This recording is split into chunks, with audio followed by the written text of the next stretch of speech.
ሰማይ ከወረደው በቀር የሰው ልጆችን ለማዳን ስጋውን ቆርሶ ደሙን አፍሶ ከሰማይ ከወረደው በቀር ሞትን ድል አድርጎ ሲኦልን መዝብሮ ነፍሳትን ነፃ አውጥቶ ወደ ሰማይ ያረገ ወደ ሰማይ የወጣ ከሱ በቀር ማንም የለም። በዘወረደ የመጀመሪያው ሰንበት የተነበበው ይህ የቅዱስ ዮሐንስ ወንጌል ክፍል ውስጥ ከሰማይ ከወረደው በቀር ወደ ሰማይ የወጣ የለም የሚል ቃል አለ። የዚህ ቃል ፍቺ ምንድን ነው?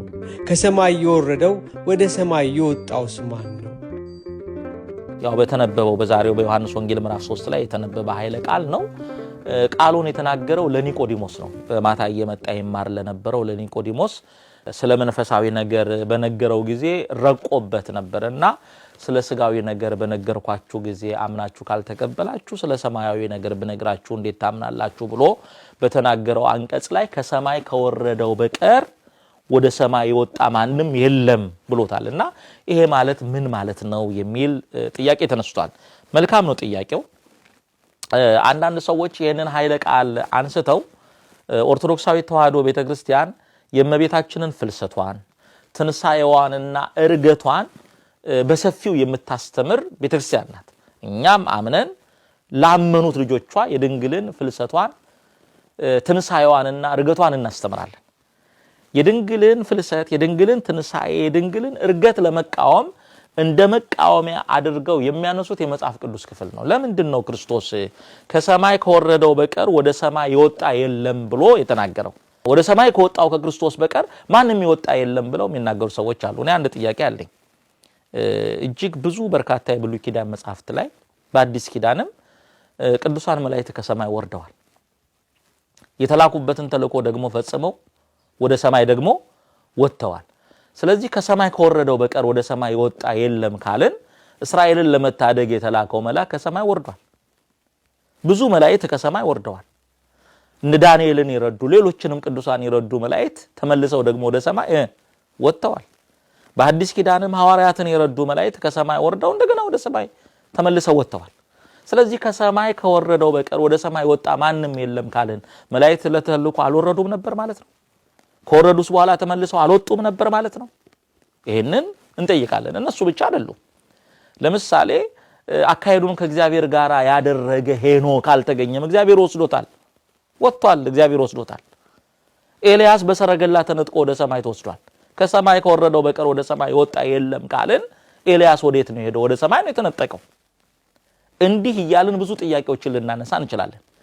ከሰማይ ከወረደው በቀር ወደ ሰማይ ወጣ ለድህነት ዓለም ለቤዛ ዓለም የሰው ልጆችን ለማዳን በአባቱ ፈቃድ በራሱ ፈቃድ በመንፈስ ቅዱስ ፈቃድ ከሰማይ ከወረደው በቀር የሰውን ዘላለማዊ ሞት ያስወገደና ያዳነ ማንም የለም። የትኛውም መልአክ የትኛውም ጻድቅ ከዘላለማዊ ሞት ከሰማይ ወርዶ እኛን ምን አላለን? አላዳነን። ከሰማይ ወርዶ ስጋውን ቆርሶ ደሙን አፍሶ በእኛ ላይ ነግሶ የነበረውን ሞትን የሻረውና ያሸነፈው ድል የነሳው ሞትን ደግሞ ድል ነስቶ ወደ ሰማይ ያረገው እሱ ከሱ በቀር እኛን ለማዳን የወረደ እኛንም ደግሞ ከዘላለም ሞት አድኖ ወደ ሰማይ ወጣ የለም። ስለዚህ ከሰማይ ከወረደው በቀር ሲል ሌላው ለሰው ልጆች ድነት እኛን ከመቃብር ሊያወጣን እሱ እኮ በዕለተ ዓርብ በአዲስ መቃብር አድሯል፣ ወደ መቃብር ወርዷል። ስለዚህ ወደ መቃብር እንደወረደ አልቀረም፣ ሞትን ድል አድርጎ ተነስቷል፣ ከመቃብር ወጥቷል። ስለዚህ ከሰማይ ከወረደው እኛን ለማዳን ወደ መቃብር ከወረደው ከክርስቶስ በቀር ሞትን ድል አድርጎ በኃይልና በስልጣን የተነሳ የለም። በብሉይ ኪዳን ከሞት የተነሱ ሰዎች አሉ፣ በአዲስ ኪዳንም ከሞት የተነሱ ሰዎች አሉ። ኤልያስ ሙት አስነስቷል፣ እነ ቅዱስ ጳውሎስ ሙት አስነስተዋል። እነዚህ ሁሉ ሙት ያስነሱት ከእግዚአብሔር በተሰጣቸው ጸጋና ስልጣን ነው። በራሱ ኃይልና ስልጣን ሞትን ድል አድርጎ ከመቃብር የወጣ ወደ ሰማይ ያረገ ኢየሱስ ክርስቶስ ብቻ ነው።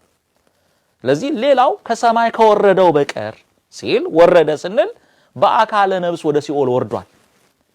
በወይን የነበሩትን ነፃ ሊያወጣ በጨለማ የነበሩትን ነፃ ሊያወጣ ምርኮን ሊማረክ ዲያብሎስን ባዶን ሲኦልን ባዶ ሊያስቀር ወደ ሲኦል ወርዶ በአካለ ነፍስ ነፍሳትን ከሲኦል ነፃ አውጥቷል።